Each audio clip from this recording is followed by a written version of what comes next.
Well, in my last video, I talked about my experience at the hospital and how much closer that made me feel to just the universe and God. And that's great.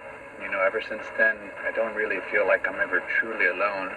It was as scary as it was at some points, a really just amazing feeling to, really just feel that connection. But it was also a lot of reminders of like, well, you still have things to work on, you still have things to eliminate. So, as much progress as I have made, it's kind of like right now especially, the question is, what else can I work on? What don't I like about myself? What do I still do that has to go? So, all right, here we go. What's up, gents? It's funny, the whole, I do like me a good vocabulary. I like words and stuff.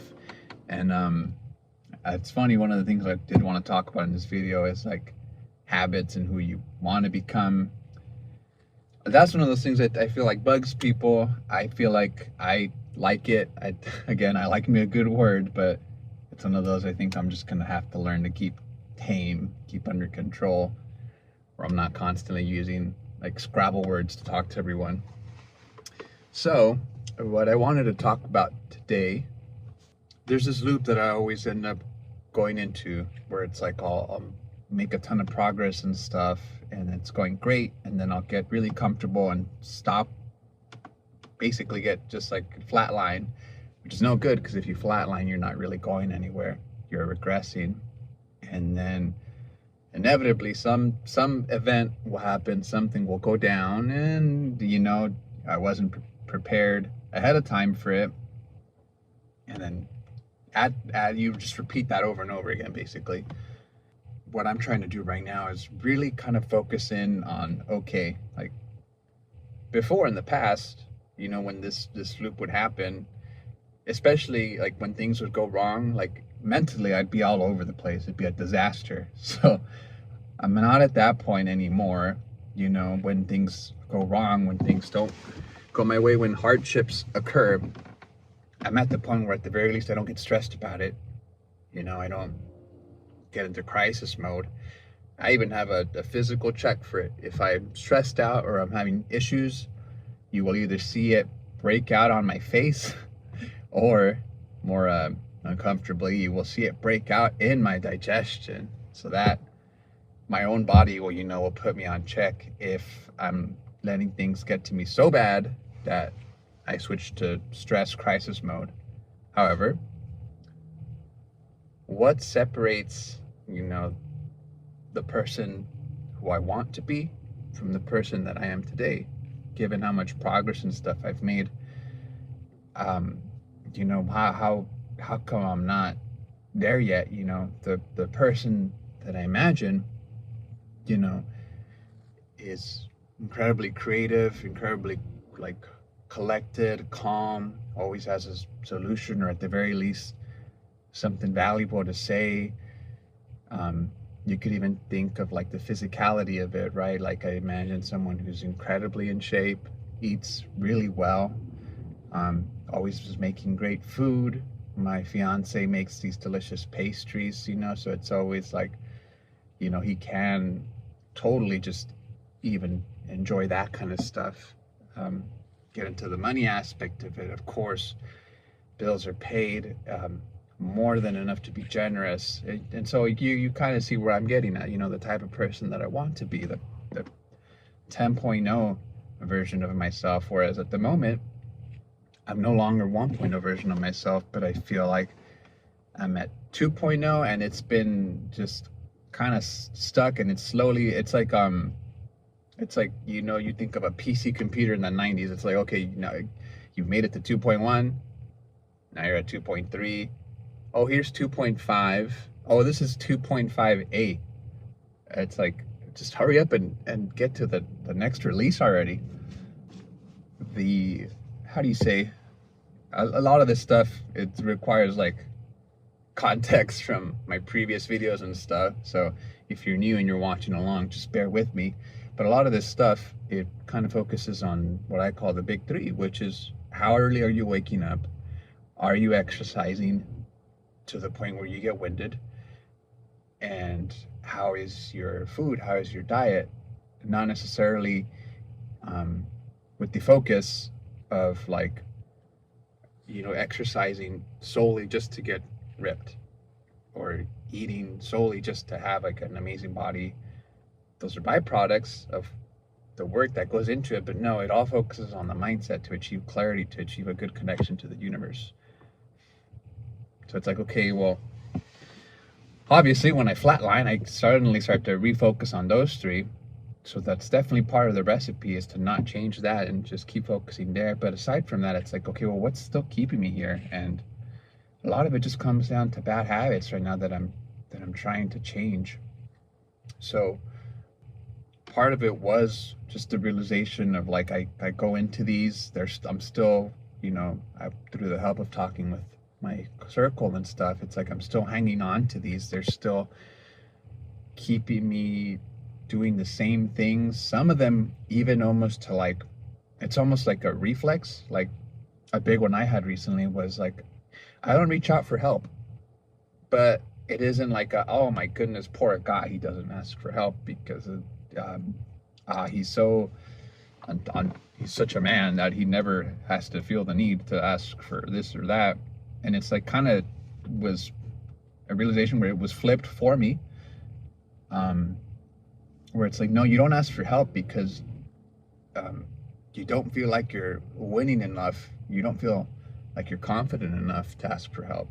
If you were in a position where you were absolutely killing it every day, you would have no issue asking for help, and it even like will kind of align to when I'm even facing bigger challenges, or when I feel like I'm regressing, I'm even less likely to ask for help. So that's a big nasty one, a big nasty habit that I've been trying to just like always be mindful of so that I can solve it. And it's a lot of constant like telling me like to myself, like, we are no longer that. We're no longer that. Another one was like, like my tidiness, like it's what was unacceptable before was the complete disaster that I would, keep as like my workstation, the complete disaster that was my room. They say that the environment reflects the mind, and for too long now, good enough was like, okay, well, it's not where it used to be. But now I see, trying to consciously think of what bad habits I'm still hanging on to. It's like, no, this is especially now unacceptable. You're still a slob. You're still untidy. I got, some great downloads from the universe as to like what direction to head to in my life. It's good stuff.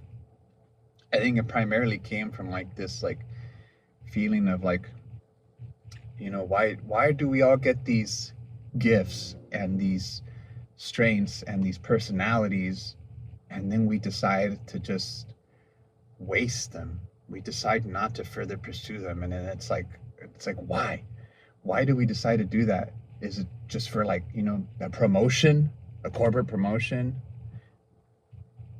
to watch TV all night, to distract ourselves with pleasures? Like, why? What do we get out of that? And the simple answer is that just people like will seek out comforts. We're designed to seek out that kind of stuff. We're designed to not want to do things that would be uncomfortable for our minds.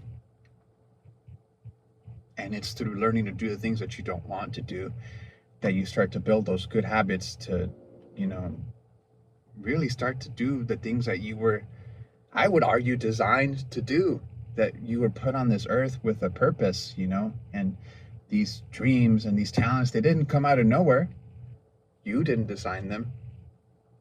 But what's comfortable is not being scared of like taking risks or getting out of what your routine is, or like risking something more secure in order to do it. But it's what's comfortable to us. It's what we know. So what's kind of that for me at the moment is also just like this, like, it's all linked to my habits, So this is kind of what I'm working on at the moment. I've already seen a lot of improvement in just being aware. And a lot of this personal development stuff I've noticed, that ends up being kind of like the first step. It's always just being aware. Because once when you don't know, you're only doing the best with what you know. But once you're aware, it's essentially now on you to go fix it.